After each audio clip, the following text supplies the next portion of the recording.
Super Mario 64. You all know it. It's pretty much the first great 3D platform game ever developed. Revolutionary in its design and its controls, it ushered in an era of 3D games to the mainstream that further established Mario as the top mascot of the video game industry. Why, I remember it like it was yesterday, playing the game for the very first time, introducing myself to the world and visuals that threw my young adolescent mind into bliss.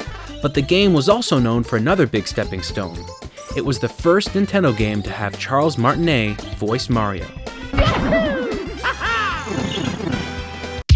Only, it wasn't the first. The first game to actually feature Mario's voice was a game that was produced by Interplay Entertainment in 1995 for the PC, the same company that was responsible for Fallout. But this game was significant in that it was the first game to actually feature Charles Martinet voice acting as Mario. And that game was Mario's Game Gallery.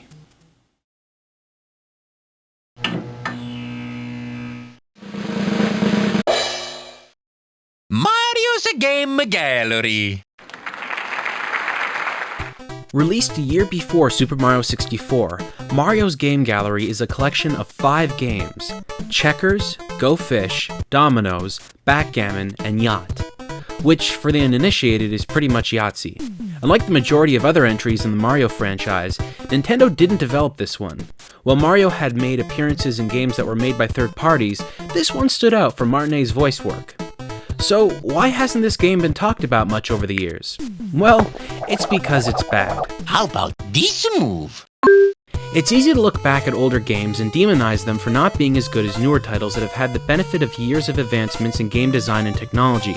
But even for the time, Mario's Game Gallery offered very little. While it's not a terrible selection of games, it doesn't offer anything truly interesting. The gameplay is pretty basic with a sparse interface, simple and non-interactive training, and very uninteresting visuals.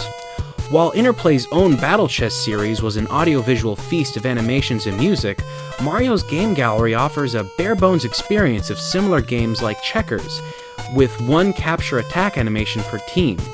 There isn't even an option to increase or decrease the difficulty. All the games in the gallery follow suit, offering little visuals or animations, with the majority of games being played on a desk that look like my uncle's poker table that he keeps in his garage. Every game in the collection is as simple as they come, and that's probably why nobody really talks about it anymore. Had it not been for the voice work, this game would have faded into obscurity. But even the voice work is a little strange. The audio quality is actually really high, but repetitive, and it becomes a problem when coupled with Mario's lack of ability to speak English at all that well. It really starts to grind on your nerves.